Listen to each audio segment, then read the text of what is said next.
This is a brand new show from 7 Million Bikes Podcasts, the Vietnam is Awesome podcast. I'll be talking to people from all over Vietnam working in tourism, bars, resorts, hotels, nightlife, and more to share with you experiences that prove Vietnam is awesome. While a Vietnam podcast is on break right now, I'll be sharing these episodes with you so that you can discover the real Vietnam. Whether you currently live here already, want to come visit, or see more of this amazing country. In this episode, my guest is the editor-in-chief of Vietnam is Awesome. He's also lived here for 6 years, and he's traveled to many iconic and off-the-beaten-track locations in Vietnam with some stunning photos to show for it. He's also married and lives in Danang with his wife Phuong and his little dog Lilly. My guest today is Alan Brownbridge. Follow the Vietnam is Awesome Facebook page for curated updates from our team and travelers to Vietnam to make the most of your time here. And check out their website, vietnamisawesome.com, to discover more awesome experiences. Thanks for listening and enjoy the show.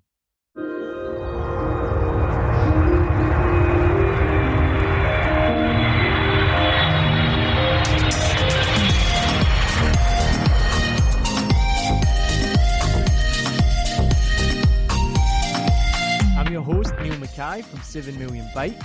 We produce and host podcasts worldwide, including this one, and host events in Saigon. These events are perfect for people looking for something to do in the evening in Saigon. Join me at the Rabbit Hole Irish Sports Bar every Tuesday night for our quiz night. You can enjoy some local craft beer, delicious bar food, and join our fun quiz night with fun people. This is not for brainiacs. It's a fun quiz with rounds about movies, celebrities, music, TV, current events, more, and Vietnam, of course. There's amazing prizes to be won, including a bar voucher, beer tower, and a free ticket to our comedy show every Thursday night. So if you are here on Thursday, then join me at Eddie's New York Deli and Diner in District 1, just minutes from Saigon Center. They serve authentically American cuisine in their original 1950s style diner. Perfect for those American tourists missing some home comfort food or anyone who loves burgers, burritos, beer, and more. We'll be there every Thursday for the Tourist Trap stand-up comedy show. Learn and laugh about life in Vietnam with Saigon's funniest comedians. The link is in the show notes to let us know you're coming. I look forward to seeing you there. I'll be the tall, skinny Scottish guy talking into the microphone.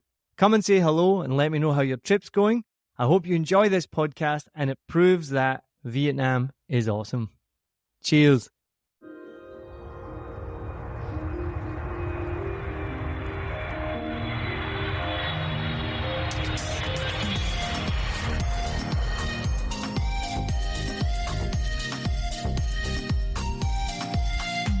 Welcome to the Vietnam is Awesome podcast. We're going to help you discover the real Vietnam with awesome experiences. I'm Neil Mackay, your host, and I've lived in Vietnam since 2016. I'm the host of a Vietnam podcast, a comedian, and a brand ambassador for Vietnam is Awesome. I came to Vietnam for a 2-week vacation in 2015 and was immediately taken by the beauty, friendliness, energy, and even the quirks of Vietnam. I came back in 2016 with my wife for just 6 weeks, and more than 6 years later, we're still here. In this podcast, I'll be talking to people from all over Vietnam working in tourism, bars, resorts, hotels, nightlife, and more to share with you experiences that prove Vietnam is awesome. In this episode, my guest is the editor-in-chief of Vietnam is Awesome. He's also lived here for 6 years, and he's traveled to many iconic and off-the-beaten-track locations in Vietnam with some stunning photos to show for it. He's also married and lives in Danang with his wife Phuong and his little dog Lilly. My guest today is Alan Brownbridge. Thanks for coming on your own podcast. Thanks for having me here. So you've been here 6 years, the same as me. So how did you end up coming here? I came here first because my friends told me that it was a great place to live. And before that, I was living in Canada and that was coming to an end. My visa was coming to an end there. So I needed to have another adventure. When I landed in Ho Chi Minh City, I thought, I'll just be here, do my teaching certificate, and then I'll be off somewhere else. And then how did you end up being the editor-in-chief of Vietnam is Awesome? I don't know how I came across it, but I came across the Vietnam is Awesome social media group. I guess I needed advice to travel and live in Vietnam, and somebody suggested I join this group. And I was just a bystander for a while, posted some photos, things like that. But then the editor-in-chief at that time, he wanted some travel writers, and he posted on the group that would anyone like to write for Vietnam is Awesome? And I took a chance. I wasn't really that confident as a writer. I'd never been a writer before. So I started writing, and I just got more and more into it, more and more passionate about writing. And I started taking photos for my articles. And then I started writing more, and I started taking photos for my articles as well. And I guess Vietnam is Awesome just thought that I'd be a good fit for their team. And that was a few years ago now. And I've really loved my role in this company. It's very exciting to be part of this. I get to talk to people like you, and I get to help other people travel in Vietnam. That's really passionate about. So as an expat and a sometime tourist, then tell people listening, people are hopefully listening to this podcast because they want to find out more about Vietnam. They're thinking about coming here. They want to hear from the people like you that are on the ground. Tell someone, why should they visit Danang? What is there to do when they come to Vietnam? Well, when they come to Danang, I think the first thing people should do is go jump in the ocean. It's absolutely beautiful. It's very clean. One of the cleanest beaches I've seen in the world, and almost definitely in Vietnam. It's really stunning. And it's got great views of the mountains around it. But if you're not really into the beach, then there's some hiking you can do in Son Tra Mountain. And there's another small temple area called Marble Mountain. So if you feel quite active, you can hike up a couple of mountains and see some great views from there. And there's also loads of restaurants and bars that are alongside the beach. So amazing to have a date at night. There's also there's a really good live music scene here as well. My favorite is the bar called The Trip on a Thursday night. Very good. What kind of music? It's mostly rock music. The people that come to expats like me, it's usually the same people, and they're just absolutely amazing musicians. Now, Danang, the city itself, I've been many times. I feel like it's almost two cities in one, but correct me if I'm wrong, because you've got the main Danang city, which I have barely spent a minute in. And then you have the beachside area with the expat area, and I'm an expat immigrant, whatever you want to call that. And so when I've been there, I've been mostly because I've been near the beach. But then over the last couple of years, I've watched this expat area grow, which to me just means more kind of Western bars and restaurants, coffee shops and things like this that sell smashed avocado. I mean, that's the definition of an expat area. As soon as you see smashed avocado on toast and a cappuccino being sold and you're in the expat area. What's that area called again? Mui Ne. So explain to anyone listening, because am I correct in saying that there's almost two cities within Danang? There's like one side of the river and then the other side? Yeah, that's right. And I'm the same as you. I haven't really gone into the city side that much. I have sometimes. My wife's business is located there, so I go to a small part of that area, but there's still so much to explore there. And I'm kind of not really that interested in it. I'm more interested in the beach side, which has the expat bars and restaurants. But there's also a lot of Vietnamese, really good Vietnamese restaurants and bars in and around the expat area, Mui Ne. So you said you don't really go to the other side of the city that much because you love the beach, but what is there to do in there? Or is it just mainly when tourists come to Danang, they really only see that beachside Mui Ne area? Or again, am I wrong on that? No, you're right on that. But I think it does depend on the sort of traveler. A lot of travelers will go to the beach side, the Mui Ne area. There are a lot of business travelers that will go into the city side, and they like to stay around the river. There's some really good things to do around there. There's some river cruises you can do. There's some art galleries and things like that as well. I think usually Western tourists will come into the Mui Ne area, but I have seen a lot of Koreans and Japanese. There's some like Korea towns and Japanese towns in that city side that cater for those sort of tourists. And Da Nang is known, if I can remember correctly, the city of seven bridges. Is that right? Sure. Now, the answer is probably obvious, but do you want to tell us about why it's called the city of seven bridges? I guess it's because the 7 bridges that cross over the Han River, and each one is stunning. I think the architecture in Danang is really nice. They've spent a lot of time to think about the infrastructure here, because I think the government really want it to develop a lot in the future and to be a commercial center and a tourist center as well.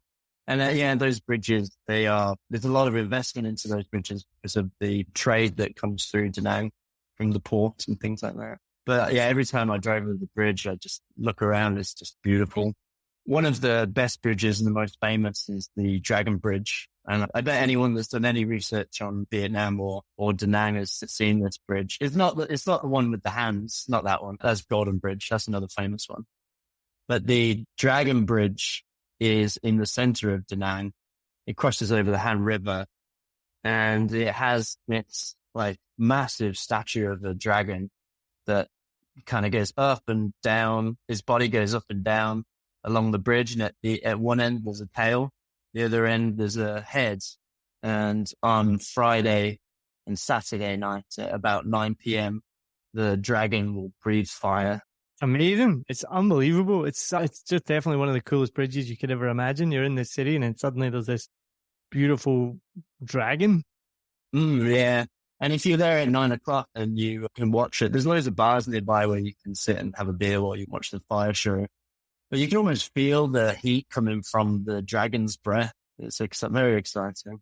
Yeah, for sure. The last time I was there, I watched it from one of my favorite breweries. If anyone knows me, I'm a big craft beer fan. And their name, you can tell where they're from. Their name is Seven Bridges Brewery. So they're a Danang-based craft brewery. And I think that location might have moved. Again, things move so quickly. I think the last time we were there, it wasn't there anymore. But last time I was there, they had a location right on the river. You could sit at the bar, have a beer, and watch this fire show coming out of the dragon's mouth. And you're just like, this is incredible. One of the great things about Danang is you can explore so many different areas around there. So not only is it an amazing city to visit and to live in, it's a great point to explore from there. So tell us some of the other areas around Danang that you can travel to, and including, as you mentioned, the famous Golden Hands Bridge. With the Golden Hands Bridge, that's up in Bana Hills, and that's like a theme park. And that's quite a good day trip. It's a whole day trip to go up there. But if you go up there, I would bring a jumper or a jacket with you because it's much higher than the rest of Danang, and you've got a good view from there. And you can spend the whole day there, go into little like themed areas, and they've got some games there as well. Another day trip is to go to Hoi An from Danang. That's only about 30 minutes drive away. So I've been to Bana Hills and you're underplaying it. It is absolutely spectacular. It is one of the most amazing places I've ever been to. Way high up in the mountains, you've got to get a massive cable car up there. There's not just some games. There's like an amusement. There's roller coasters. There's a luge ride. And then one of the most amazing things I think is they have a French village. And I've been told about it and I've been told it's cheesy and it's gaudy and it's rubbish. And then we went and I just was blown away by it. It's obviously fake, but it is still amazing. And then you have to think in the context, not many Vietnamese people are going to go to France or Eastern Europe, see that style of architecture. So to be able to provide that for them, that they can come and see what a French village would have looked like and to experience it and walk about. When we did it, it was really cloudy. We stayed overnight up there. So we were walking about in the clouds and it was all moist and damp and wet. And I just thought the people who talked down upon it, I thought it was just a bit snobby. I thought it was an unbelievable experience. It was cool. And if you think of the context of people from Vietnam don't travel much, then I think it's even cooler. Yeah, I think you're right. I mean, I do think it is cheesy, but it's not so bad. It's not a negative thing. And I think it is somewhat authentic. I think Bana Hills was a French barracks or something like that in the past. And it was like a retreat area for the French. And then the Golden Hands Bridge itself as well is one of the most iconic images of Vietnam now, which again, the speed of development in Vietnam, I'm pretty sure that didn't exist when I first came here 7 years ago when I first came here. It's as amazing in real life as the pictures. That's what, when we got there, we were like, whoa, like you see the pictures of the hands, they are massive. Again, it's fake stone, but it doesn't look that fake. The bridge is spectacular and the view from the bridge is unbelievable. So one of my recommendations would be think about staying the night in. I think there's only one hotel up there, maybe two. If you can stay the night, because you can get up first thing in the morning before the first cable car comes and before the day tourists start to come up. And when my wife and I were there, we got the whole bridge to ourselves. So again, spectacular pictures. You can get it to enjoy it all by yourself. And so, yeah, the bridge is definitely one of these things where it's an iconic tourist picture, but it's every bit as good as what you in the pictures.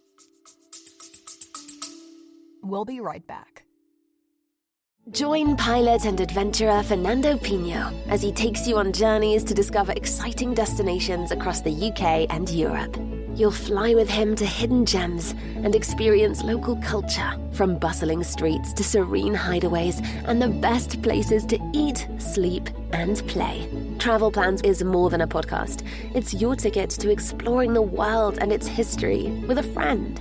In this episode, we are flying to discover a beachside paradise perfect for the whole family. Discover golden sands, activities galore, and even free childcare so you get your own break too. Why am I still here? Yeah, the view from there is great, isn't it? I think when you see the pictures, you don't get the whole context of the French colonial town behind you, and you're right on the edge of the mountain side that overlooks all of Danang and the whole region. I think on a good day you can see the beach from there, but it must be like 100 kilometers away or more.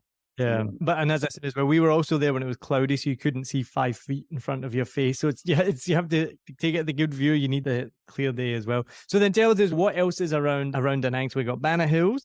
Yeah, and then we have Hoi An. Hoi An is another iconic place in Vietnam that I'm sure if you've done any research about Vietnam, you would have seen this. Probably the first pictures you would have seen. It's famous for lanterns and really traditional style houses that I think 500 years old. There's another bridge there, the Japanese bridge. That's 400 or 500 years old and still going. If anyone has any Vietnamese money to hand, check the 20,000 dong note, and the bridge is on the back of that, which I always love. Take people there and get a picture holding the note with the bridge behind you. But obviously, so Hoi An is so famous in itself. I think we could do a whole podcast just on Hoi An. But so what else can you explore from Danang? From Danang, you can go and get a train to Hue, which is the old imperial city of Vietnam. That's where the kings and queens used to rule the country from. And there's a lot of architecture there from that time. That's only 3 hours on a train. I think it's quite comfortable. Or you could drive there. If you drive there, you'd be going over the Hai Van Pass, which is another one that we should talk about. Yeah. Tell us the famous Hai Van Pass. It sounds scary, doesn't it? But it is a bit.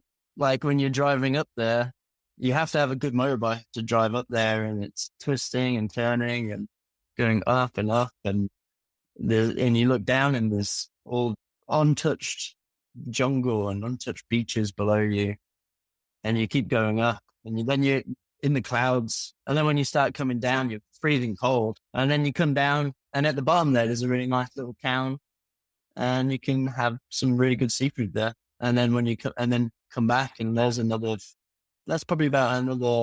a half day trip. And be prepared for that weather, for the cold and the rain, because I've actually not done the full Hai Van Pass, but I've had friends do it, and it was miserable because they just got so cold and wet from doing that. You're at the bottom, and it's sunny and warm, and you're wearing t-shirts, and then by the time you get to the top, it's like you're in a different season. So another thing you can do, and you don't need much time for this, is to go to the Lady Buddha on Sontra Peninsula. You can see Sontra Peninsula and the Lady Buddha when you're on the My An beach. And the Lady Buddha is this huge statue. I don't think I've ever seen a huge statue like that before. And it's epic. And she stands on the mountainside and she prays for everyone in the bay. I think that's the story behind it. Yeah, she looks over everybody who's swimming in the bay. And I think she was built to give Danang some good luck, because that side of the bay was where a lot of people used to invade from, like the French, and I think the Chinese invaded from there. And so the Lady Buddy was put there to protect people. So you can go up there to the pagoda and walk around and just see some nice views of the city from there. But you can drive up there. It's the best way. You can get a taxi, but I recommend renting a motorbike and taking it up there. And Sumatra continues on after you get to the Lady Buddha, and you can just go and probably get lost in there. There's some hikes in Sumatra too, but I would ask someone who's local before you start hiking there. I've heard of some stories of tourists getting lost up there for the night. Well, I remember my first trip in Danang was we rented motorbikes and went all the way up there. But one of the coolest things to do in that region is there's lots of motorbike tours, right? Yeah, there is. Easy Rider is a well-known name.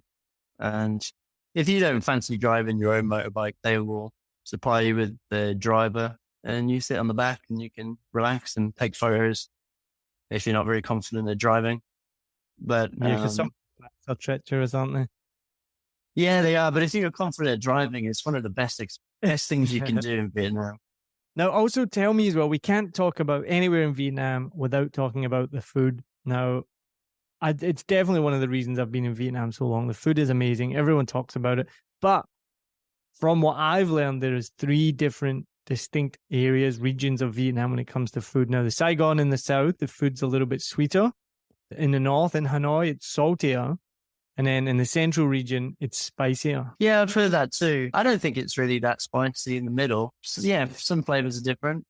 I know it's sweeter in Saigon. I remember I was having lunch with a bunch of Vietnamese colleagues, and one guy had just moved down from Hanoi, and he couldn't eat the food. They had a hot pot, and he was, this is just too sweet. And I'd never really noticed it because I'm just so used to it. But when I was in Da Nang, we got bun thịt nướng, which is one of my favorite dishes. And I can say it was spicier. It was a lot spicier. I added the fish sauce and the chili like I would normally do, just doused it on. And then I was eating and I was like, oh my goodness, this is so hot. So I think it is a lot hotter. And then the language is different as well, right? It's a different Vietnamese, not even a dialect, like a different language almost in the central region, right? Yeah, I think that's right. My wife can't understand some of her friends who are local to here sometimes, and she switched to English so they can get clarification. Yeah. I've had that. When I was there with my friend Kim, she was trying to speak to the server in Vietnamese and they couldn't understand each other, so switched to English. Is amazing. So for tourists, you don't worry about it, because let's be honest, I've been here 6 years and Alan's probably the same and barely speaks a word of Vietnamese because it's so difficult. So if you're a tourist, you're not going to be able to speak Vietnamese in the south and north or the central. But if you have picked up some words in Saigon or Hanoi, they're probably not going to be useful in the central region. So just be aware that the language is different. Yeah, I'd agree. But I mean, tourists usually learn basic ones like hello and beer, things like that. And that doesn't change so much. Now, I know that Danang and Hoi An and the whole region up there has been massively affected, like the rest of Vietnam, not only by COVID, but really affected by the weather recently. And it's had a huge impact on the tourism industry. So you've been up there. What has that meant for the tourist industry? And what does it mean for tourists who are maybe listening to this and thinking, should I go back to Danang and Hoi An? Is it ready to accept tourists again? Yeah, absolutely. It's ready to accept tourists. We have had a few bad storms this year, and last year there was some too, but it doesn't really affect the services in Danang and Hoi An. When it floods, it seems like it's only a problem for a week or two, and everyone cleans up really quickly. So the weather isn't really something that you have to worry about. You're not going to be stuck in a flash flood or anything like that. But it is quite wet around this time of year. For a couple of months, it's pretty much raining every day. And so I wouldn't come to Da Nang in this season in December and January. I'd wait until February to come to this region, to the central region. So just reiterate that. When is the best time? Because it is really important to know when to go somewhere. So when is the best time to go to Da Nang and Hoi An central region?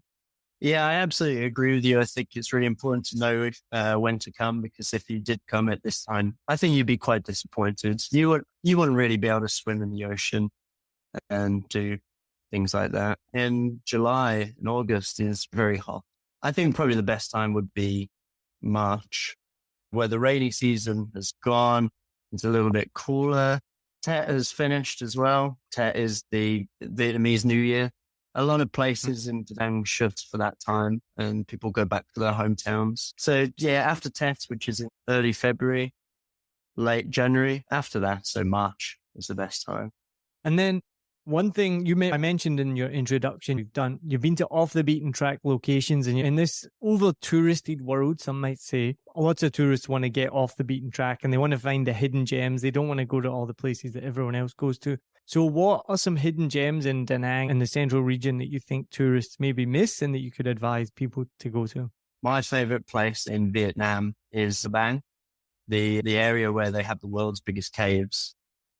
And it's like How Long Bay, but undiscovered, largely undiscovered. That's a good one. Yeah, it's beautiful. It has the same kind of limestone mountains, and it's a bit like Ninh Bình too. But Phong Nha seems to be still off the beaten track. And every time I've been there, it's been quite empty, and I can do a tour with just a couple of people and cheap and not very touristy and developed. There's still a lot of homestays and things like that that you can stay at. If you're heading south, you can go to Quy Nhon, and that's quite a nice beach town. And if you keep going, you get to Nha Trang and Mui Ne, and these little cities are really lovely, and they're great stop-off locations as you head south. No, that's good. Those are great recommendations. I haven't been to Phong Nha yet. It doesn't have an airport. Once it has an airport, that's when it's going to get too busy. Yeah, that's right. It doesn't have an airport, but if you want to get to Phong Nha, then you can get a train to Dong Hoi, and then you can take a taxi. It only takes about 40 minutes from Dong Hoi. I think you can fly to Dong Hoi as well. But that is a great kind of hidden gem, because those things, when people are booking their trips, it's Danang, Hoi An, it's easy to get to, those taxis. But as soon as you start to move away from those main centers, it starts to get a little bit more difficult. You can't get a grab maybe out there. You've got to get a taxi, you've got to get a homestay. But that's when it gets really exciting. So no, that's a good one as well. And then the last thing I want to talk about is we mentioned about when you're writing, and one of your passions is taking photographs. And this was something that not surprised me, but I didn't know about before I came to Vietnam, was how big a thing it is to do photography tours in Vietnam. And I know photographers, I've seen the images. Some of them are famous worldwide. So why is it such a big thing to do photography tours in Vietnam? I think photography tours are really popular in Vietnam. I think Vietnam is still an off the beaten track country compared to, say, Thailand, where you can speak English to almost anybody there. And in Thailand, I feel like the tourism industry is really used to tourists going around and taking photos. Whereas in Vietnam, I think tourism is not developed in the same way. And maybe people feel a little bit nervous to be walking around with a camera, especially going into places where they might not feel welcome. But to be honest, that's not accurate. I think Vietnamese people are really welcoming. They're just not so used to tourists walking around with big cameras and things like that. So I think a photography tour is really helpful for people, because on a photography tour, you can meet people. I did a photography tour in Danang with a company called Vietnam in Focus. And we offer these tours through our website too. And the guide took me to some places I didn't even know existed in Danang. And if I was alone, I might have felt a bit nervous, but the tour guide had spent a lot of years doing this route on the tour and getting to know locals that are often there. And so it was really great for me to talk with them too and have an insight into their daily life, which if I was alone, I wouldn't have had the confidence to go up and talk to people and get my camera in their face. I know people who've run photo tours, and yeah, it sounds amazing. And because I remember one of the guys was telling me he knows a little bit of Vietnamese and has that confidence, like you say, to walk up to somebody in a hut in a field and say hello, and just that little bit of pleasantries. You'll get invited in for a cup of tea, sit down, maybe even have a beer or some rice wine. They'll let you take pictures. And you just wouldn't get that experience without a tour. Because, I mean, if you just rocked up in a rice paddy with your camera and just started walking about, taking pictures on your own, you'd definitely get some strange looks. And it would take a lot of confidence to do that by yourself. So when you go on a tour, from what I understand, I've not been on one, but from what I understand, you can get some just stunning pictures. So what is it about the imagery in Vietnam that makes it so stunning? Good question. It's still a wild country. There's still a lot of wild areas, and it hasn't been tamed by tourism. There's still people doing some crazy things in every corner, especially in Ho Chi Minh City, the big cities. I think it's got so much natural depth to it too. I traveled in Singapore recently, and doing photography there was quite fun, but it was just a bit like going around London, except with nicer weather. Obviously, they've still got their strong cultural things, but I think it's a lot stronger in Vietnam. People are still very traditional here. They have a lot of traditional practices that they do that you can see when you walk on the street. In terms of the nature that is here, like I said, there's a lot of wild areas that haven't been developed, and you can get some really raw and unique imagery from the scenery here. And for me as well, it's just like the colors are so bright and so stunning. You've got to a rice paddy at the right time, and the green is. I remember thinking that adjective verdant, like verdant green. You don't use that for any other color, right? Like it's only you only associate verdant with green. But it's just the best adjective to describe these glowing verdant green rice paddies. And then you got the sun coming down, and there's the beautiful colors of orange. And then, or if it's in the daytime, the sky is so blue. And then maybe you'll have a purple flower, or you'll have somebody wearing traditional dress. So that's always for me is that imagery as well, is just really bright, bold colors that look really good in a picture. Yeah, and really unique to Vietnam too. The traditional clothes and traditional food and traditional ceremonies and things like that. They're not hidden away. They're out on the streets. We've covered a lot in the central region. Where can people find out how to book tours on Vietnam is Awesome? What should people do? Where should they go? So go onto vietnamisawesome.com, click on book experiences, and then you can filter through different cities depending on where you want to have a tour.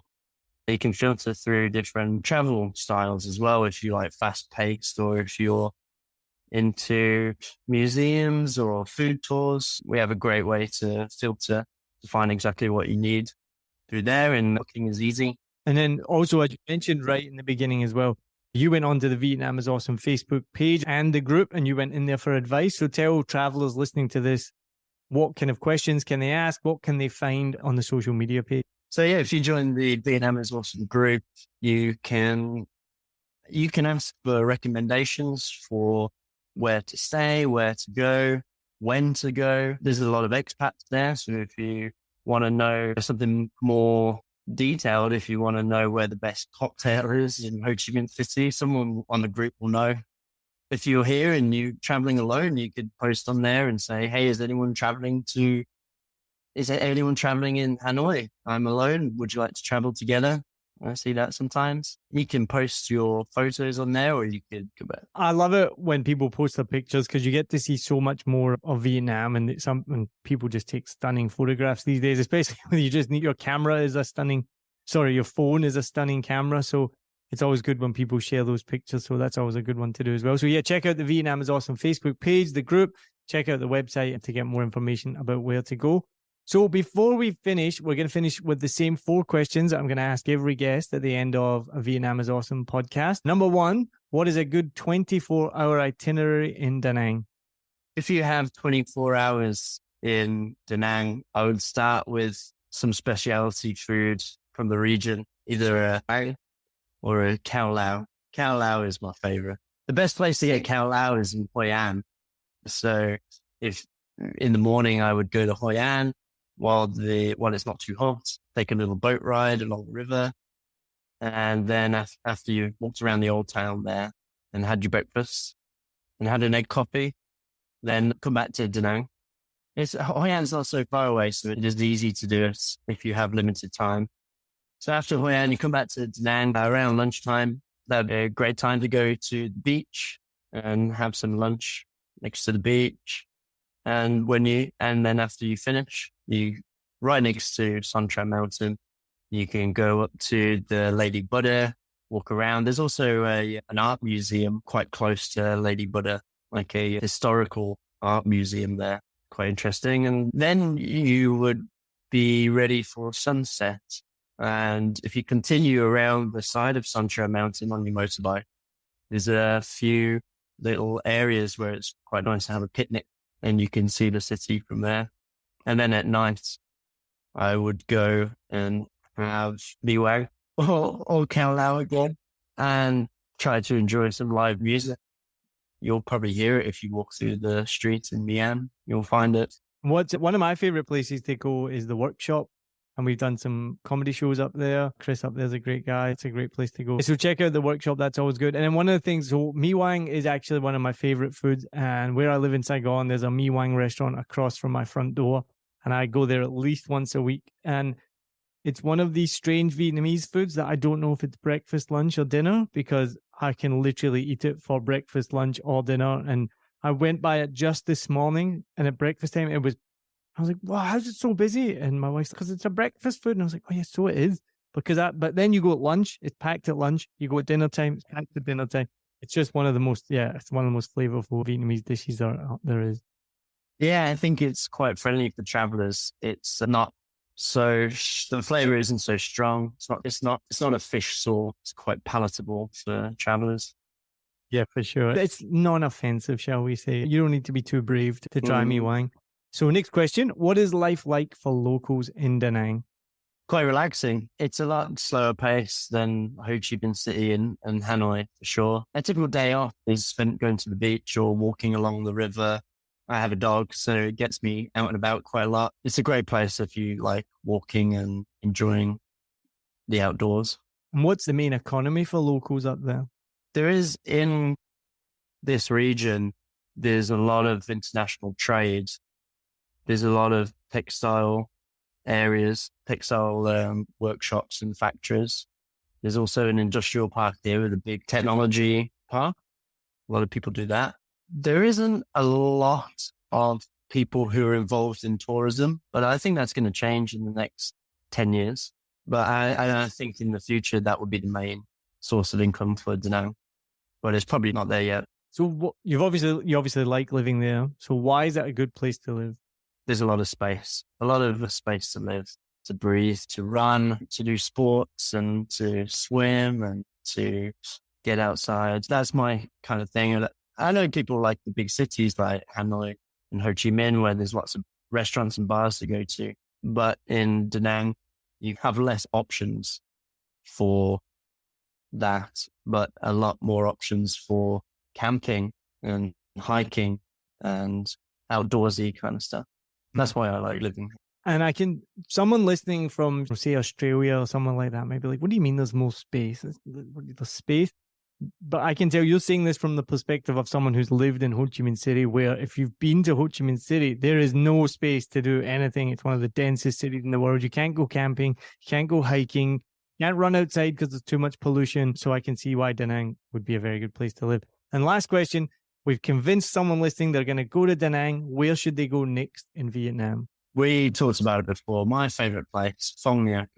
That would be the next place I go to. It depends where they've come from. If they've come from the north and they're on their way down south, I would go to some of those towns along the coast like Nha Trang. But I think another one that we should definitely mention is Dalat. And I would go there before I finish my trip.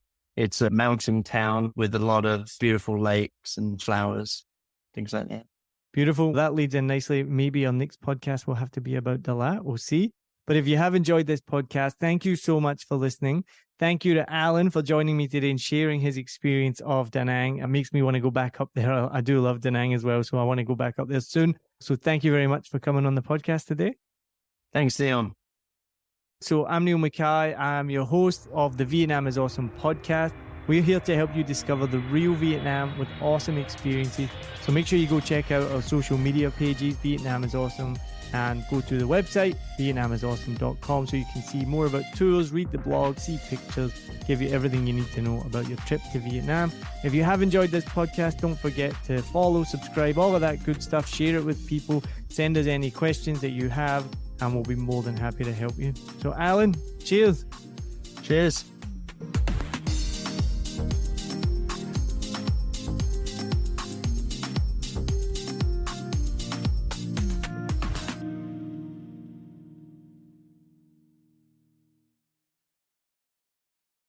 I hope you enjoyed this episode. If you're like me, you may use your laptop at places where you have to use public Wi-Fi. This opens you up to digital snoopers. It's a massive problem. It can be your internet service provider, or you know who, looking at what you do online, or a cyber criminal trying to steal your bank passwords or credit card info, or even a hacker at the next table trying to steal your sensitive data. These days, it is vital that you keep your data safe. NordVPN keeps all of these snoopers away. It makes your internet activity private, protects you from accessing dangerous websites that are phishing for your data, and lets you enjoy your favorite content securely, even while away from home. And it's easy to use, even I could use it. I've actually been using NordVPN for years now here in Vietnam, and I'm excited to be an affiliate partner with them. I've used NordVPN to watch Netflix, BBC, Disney Plus with ease. And I also know that my information and data are safe from prying eyes, whoever they may be. Join now and you'll get 68% off and 3 months free when you go to my link, nordvpn.com/SMB. Just again, for those hard of hearing, nordvpn.com/SMB.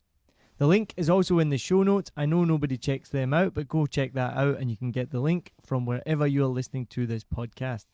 As an affiliate partner, it also means that I will get a small commission when you sign up, but at no extra cost to you. So not only will you be getting a great deal through 7 Million Bikes, you get a great VPN and you'll be supporting 7 Million Bikes podcast. Stay safe online and enjoy the shows you love. Any questions, just let me know. You know how to get in touch with me. And thanks for listening to this show. Cheers.